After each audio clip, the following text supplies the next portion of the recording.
Previously on Dino Crisis. Rick, watch out!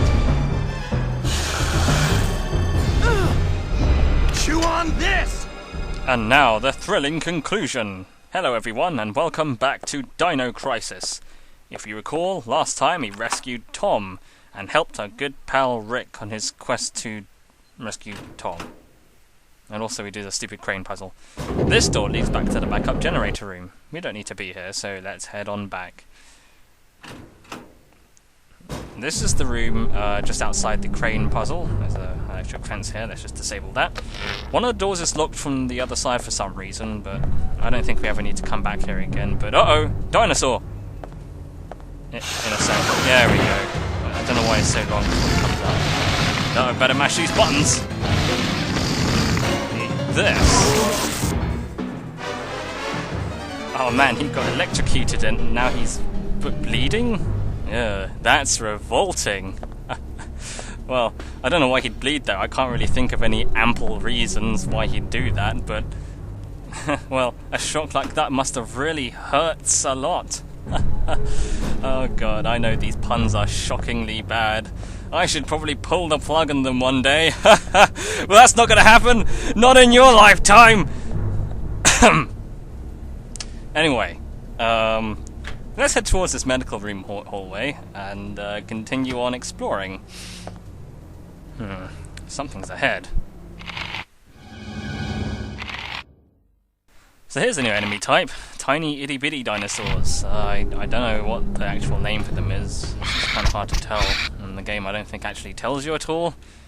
But we can just run away from them. There's no point fighting them. Rick! He's dead. Hey, it's not your fault. Yeah.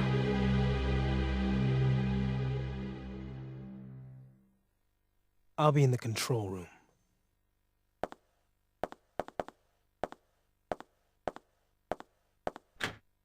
Well, Tom's dead. Despite everything we did to save him. He's been savagely slashed. What a shame. You know what really sucks though? You can't pick up the Uzi he's holding. Which is really dumb. He's not going to use it. Why can't I pick it up? I'm sure it's got some ammo left. Oh well, there's not too much in this room. Well, actually there is a bit. There's this ID card which we'll be needing. That's for a puzzle later on. And there's a memo regarding the ID card. Belongs to one of my patients. Please hand it to Colonel Clay when he shows up. He told me that he would be going to the meeting in the strategy room. So we need to go to the strategy room with this card. Please make sure to hand this card to him. Okay, so there's a few other bits and bobs around here. I think the only other things of interest is a bunch of medical supplies hidden in these cabinets. Since this is a medical room, this only makes sense. I might as well leave some here. There's also a locked box. You might have seen me look at it earlier, but we can't open that yet until we get a key. And well, we might as well save our progress. This is another save room. You normally hear the save room music, but because of that little cutscene, it's completely silent at the moment. But yeah, there we go. Let's make our way out. So I guess that means the dead raptor outside is Tom's doing. Man, he really, like, tore that guy up, and now the little guys are just feasting on him. And too bad I can't take the gun that did that. Oh well. There's no point in fighting the tiny things, firstly because they don't even do that much damage to you, and they're also really easy to run away from. And also they infinitely respawn, so like, as you kill them they just keep reappearing, so there is really no point in attacking them. Best leave them alone. Since Rick's gone back to the control room, let's just see if he has anything else to say once I can get past this office chair.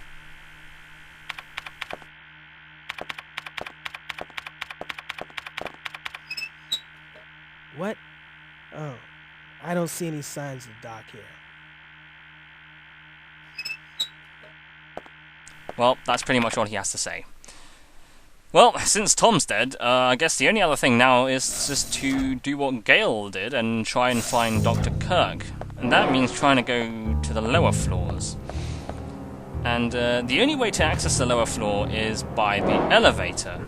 We need an ID card to get to the lab that Dr. Kirk is in.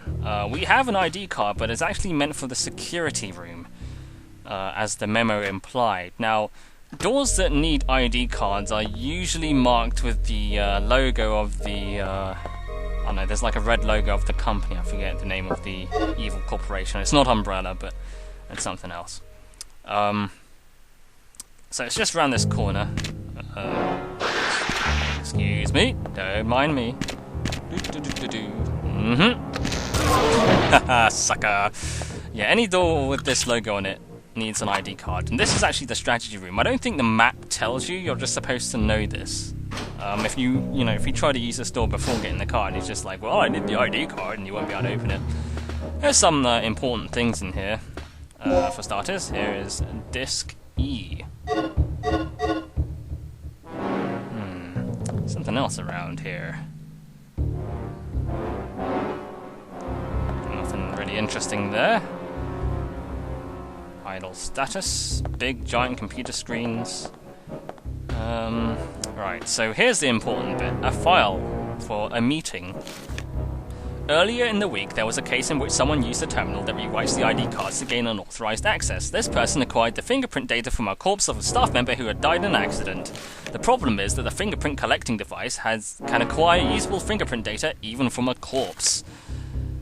Right, so, basically, someone used a fingerprint collecting device, i.e. this device, to rewrite the ID card to gain him access to areas he shouldn't have. And that's exactly what we're going to do right now. Here's another plug. These are helpful. Some other stuff. I guess this is like a military room for some kind of military exercises. I mean, you can tell this is kind of the place that we'll sit around and check how stuff's going. Video simulation. Not much else here. So now we have the fingerprint collecting device. Basically what we need to do is rewrite the ID cards that we found in the medical room to allow us access to the lower floor where the lab is. So, where do we get a dead body? Sucker.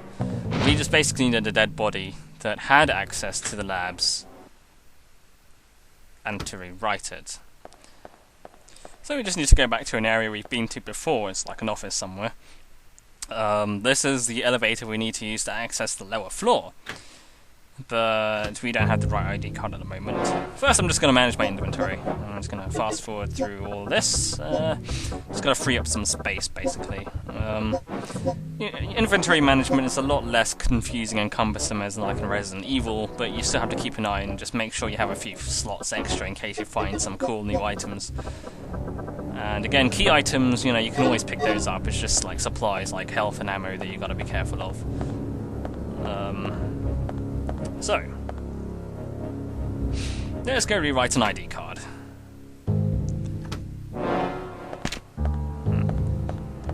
Now you notice that we've actually killed the 2 dinosaurs in here before, but after a certain amount of time they respawn, so you just got to be careful about that. So, this is the room we use to rewrite ID cards. There's a memo on this whiteboard. Let's read it. Let's see, this guy is a researcher. And what we have to do is get his fingerprints, basically. But how do we know where this guy is? We have no idea. Let's just read this first. 3 years ago, passed in a tragic disaster, performance, blah blah blah. Something about the explosion, just as oh, one more thing. We had a case in which someone used a terminal in this room to make fake IDs. Okay, so the terminal to rewrite the ID card is in this very room. Right. So, we looked at that notice board and saw the details of a guy. And on there was his pager number. So, we're just going to call him and see if we can get his fingerprint data. No one is answering, probably because he's, well, been eaten by dinosaurs. So what you do is you just hold the line. And he'll just be paging forever and ever. Now we've got to find a corpse with the pager ringing. Also, I just want to just show off this. This door leads back to the office hallway where the dinosaur burst through the window earlier. It's like the first hallway you enter. Just want to unlock it because now it allows us to go both ways. Let's just head out here and look for a body. We'll know who it is when the body is ringing, because his pager is ringing. Conveniently, his body's right here. Not very far. So he's a researcher. We know that this guy is Paul Baker. So we're just going to use the fingerprint device on him and steal his fingerprint data. Good thing the dinosaurs didn't eat his hands, otherwise I'd be in trouble. Okay, so now we have his fingerprints. We can just... Oh, if you hear that noise, it means the raptor in this room is eating like a dead body, and he's like sort of being distracted. So, yeah, the eating noise always sounds like someone eating an apple. It doesn't sound like an animal feasting on a carcass or anything. You also have to remember this guy's registration number, 58104, and we're basically going to use our ID cards and the fingerprint device on this computer. So, what we've got to do is, we've got to use our ID card that we want to rewrite. Just slot it in. The registration number that we found on the whiteboard belonging to Paul Baker. And there we go. And we can enter the fingerprint data using the thing we've collected. That is a really obnoxious noise. Alright, so now we just have to rewrite it, and it's got to do the noise again. Okay, so now that that's done, we have the ID card that will let us to the lower floor. Fantastic! So let's go back to the elevator. Now there is an alternative to using the pager. You don't have to figure out that you're supposed to call the guy on the phone. And that's just by finding this guy, who is also a researcher. It tells you that he is like in the 3rd physics laboratory.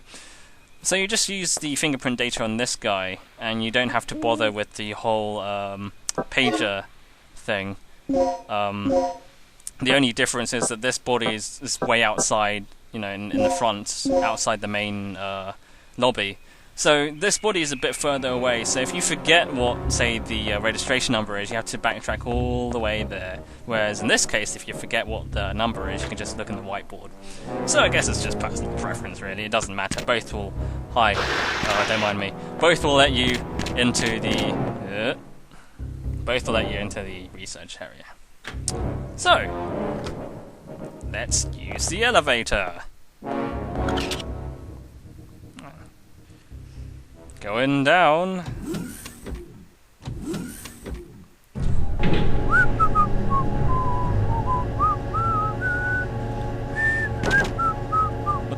No, not again.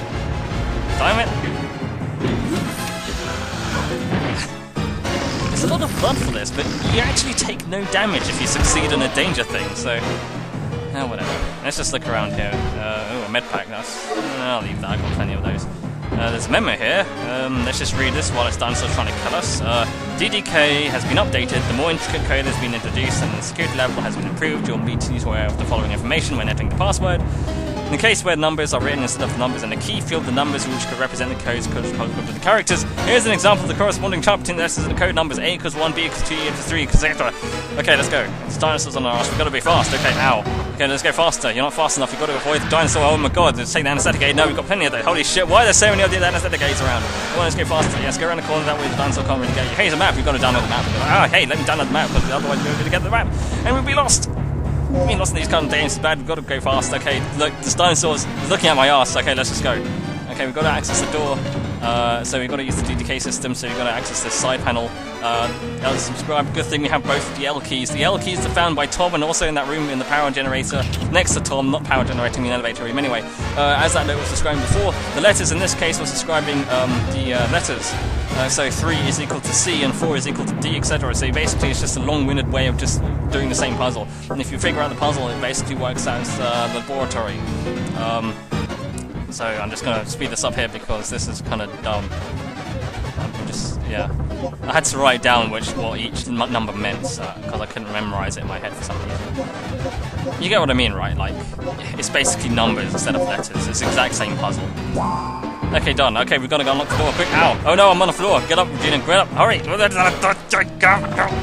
through the door. Oh, thank God we avoided that problem. Now we can continue exploring. But wait! What if we went with Gail instead of Rick?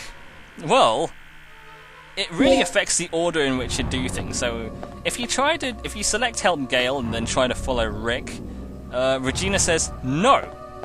I don't want to do that. Let's go downstairs first. So you just go down these stairs, down the medical hallway, and yeah, it's basically like you do the exact same things as with Rick, but you just do them in a different order. Nothing in this hallway, is there? Except for itty-bitty critters. It sounds like they're eating apples. It doesn't sound like they're eating meat. Anyway, after examining there, we'll just proceed onwards. Oh, they're after me. That tiny hole there on the side of the wall, that's where they respawn from. If you kill them, they just come out through there, so there's no point in shooting them. Dr. Kirk? Hey, wait! Too slow, Regina.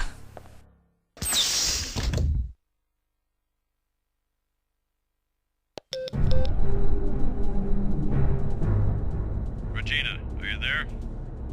What's going on? I have a positive ID on the doctor. I lost him, but he's definitely in the lab area. Drop what you're doing and get over here.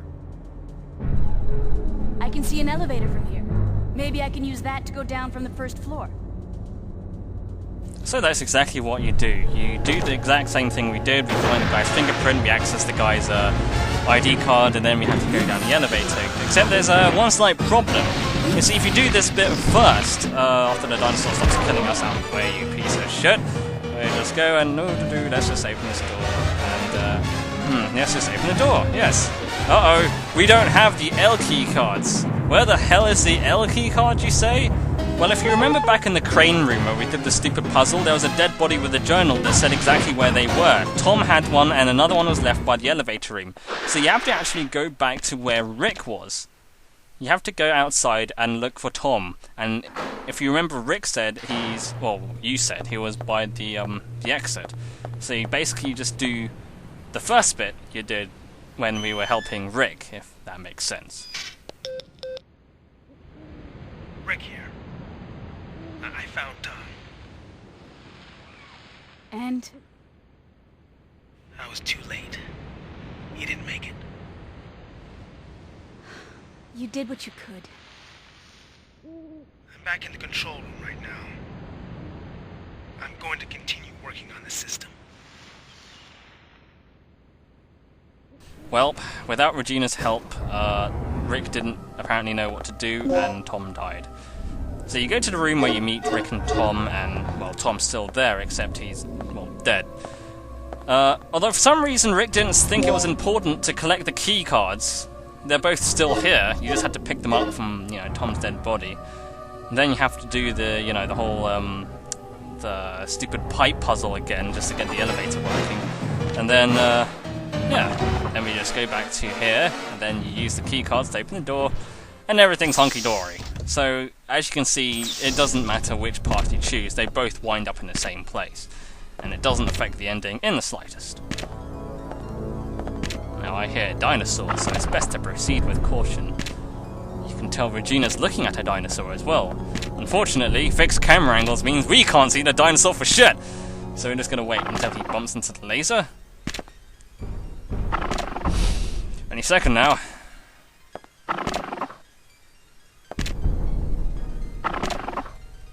Any second now. Maybe if I aggro him by shooting him, that might work. That will use up ammo.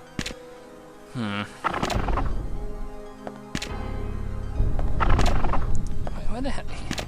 guess he doesn't notice me. It's hot again. The sound is such that you can. It doesn't change at all depending on the dinosaur's position or distance from you. So you can't. It's not like you can use your sound to detect where they're coming from. And I just tried to shoot him to aggro him, but he was apparently like further away than I thought because I didn't hear any kind of bullet noise. Well, apparently the dinosaur was right there, but it took him ages to reach it. Or he didn't notice me. Let's go to the library room. There's plenty of books, I suppose. There's another dinosaur around. I kind of want to just explore this room, really. Ugh, and a dinosaur just burst into the room, completely rude. I mean, neither one of these dinosaurs know that you're supposed to be quiet in a library, apparently, so I suppose I need to enforce some rules here. And nothing says, be quiet, like, you know, shotgun shells to the face. I think that does a pretty good job. Let's see some battle. Now, of course, the shotgun's a little more powerful, and the closer you are, the more damage the video game will do. Now, I might as well mention that your gun, you never really have to reload your gun, ever. Oh, and if this happens, it's smash buttons again. You never really have to reload your guns. So long as you have the ammo, then it's fine. You don't sort of have to reload your bullets, you know, after every so often shots. It's not like Resident Evil. Like a handgun can basically hold, I think, 32 bullets, and it will never have to reload during that time. Yeah. Also, you can't aim up or down like you do in Resident Evil. Dino will just auto-aim automatically up or down. So you don't, you know, there's none of that sort of using shotguns to aim directly up at their heads and blasting their heads off like in Resident Evil. Tell the dinosaur's still alive because the music was still going. Now the music stops and they're bleeding. The dinosaurs are dead. We don't even really need to be in this room at the moment. I just wanted to kill some things.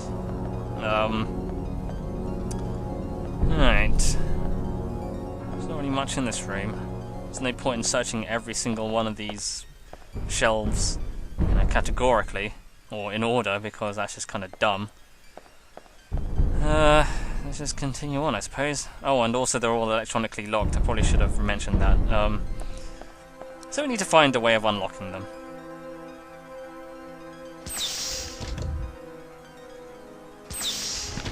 Oh, hello, dinosaur. Don't mind me. Dinosaurs, so, I don't know. Sometimes they're fast, sometimes they're slow. It's weird. Suckers. Although I got shocked a little bit. No, wait, let's just keep going. I could kill them, but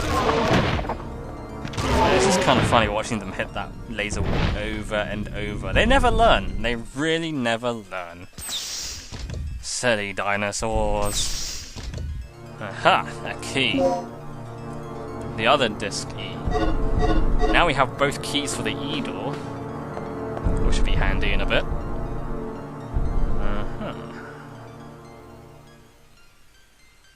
Lock code 7248. That must be important.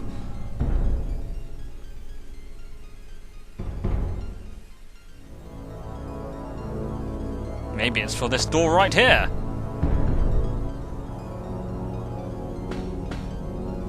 Well, doesn't seem like it because there's no way to open it. Let's just keep searching for clues here. Here's a journal. This will be interesting. March. Third energy. It is the system that can produce infinite energy from the air. The completion of this system will signify the end of one of society's greatest problems. It is true that the system was initially developed for military use, but we took part in the project because there is a silver lining in it for our future. But something is terribly wrong. The military has been giving us excessively favorable treatment for the simple development of a fundamental energy system. I must develop the true purpose of this project before irreparable harm is done. What on earth is that kid planning to do? April. I haven't found any clues in the past month. He is indeed a genius. He seems to have noticed our secret investigation activities. I heard that he has established a secret lab on this floor somewhere. The only way to learn of his true intentions will be to find that lab. July, at long last, Mike has found a clue pertaining to the location of the secret laboratory. He said that he hid the clue in a secret place inside the library room. Kirk has been meeting frequently with Colonel Clay, the leader of the project, in the computer room lately. What are they up to? Right, so now we know what's in the library. Now we just need to find a way of getting to it. A projector screen? Nothing interesting. I'm just going to check the rest of the room just to make sure I haven't missed any vital clues. Some filing cabinets, but apart from that, not much else. I just want to make super doubly sure this door doesn't open. Because I don't know, for some reason I think examining it a second time will reveal something. But hey, we got a plug out of this shelf. This shelf that would probably be pushable if it wasn't in this corner. Well, let's just make our way out. There's nothing else here. Well, while we've got some downtime, I was looking through the Dino Crisis instruction manual, and actually dotted throughout there's actually a few Dino facts that Capcom have left behind. Let's read the first one that's in the contents page here. Dino fact. The saber-toothed cat lived during the saber-toothed cat! Dino fact! A saber-toothed cat is not a dinosaur, Capcom! Anyway, well, if you want to know. Dino fact, the saber-toothed cat lived during the last ice age and became extinct about 1,000 years ago. Its large, frightening upper canine teeth were powerful enough to bite through the skulls of its prey. Fascinating, isn't it? Ah, those dinosaurs are still at it. They just don't learn. Well, I'd like to take this opportunity to actually correct myself. I actually got a few complaints in the last video that I called the flying dinosaurs pterodactyls, and pterodactyls is actually not the correct name. Pterodactyls is actually an informal name given to the order of dinosaurs, or flying lizards. I don't think they're actually dinosaurs technically, that they belong to. The game actually does tell you what they are. Regina says that they're pteranodons. Now, of course, there are several different types of pteranodons. Pteranodons refers to the genus in the biological classification system, but let's just call them pteranodons. Let's not get too detailed here. I'm no dinoologist. As you see, we found a screwdriver and there's a panel. Although, I don't have to use it right now. This is for later, but I thought I might as well get the panel out of the way. Everything's really quiet in this room. No music, no background noise, nothing. You think a room full of huge supercomputers would be like, all like whirring and stuff, but nope, nothing here. There's nothing much. Oh, here's another note. Although I'm not looking at it, I'm just turn it, get in a position. There we go. Let's read it. A more intricate code system has been introduced, which improves the levels of security. In the case where numbers are written instead of letters in the key field, the numbers could indicate the columns needed to be deleted. Okay, so this complicates things a little bit. For example, if 2 is in the keyword, you should delete all the letters from the second column of the code. Okay, so that's pretty simple. It's just another variation on how to solve the code, and we'll be seeing that later, but not right now because this is where I stop for now. See you guys next time on Dino Crisis, where we find Dr. Kirk, I guess, and stuff happens, and dinosaurs. Don't forget dinosaurs.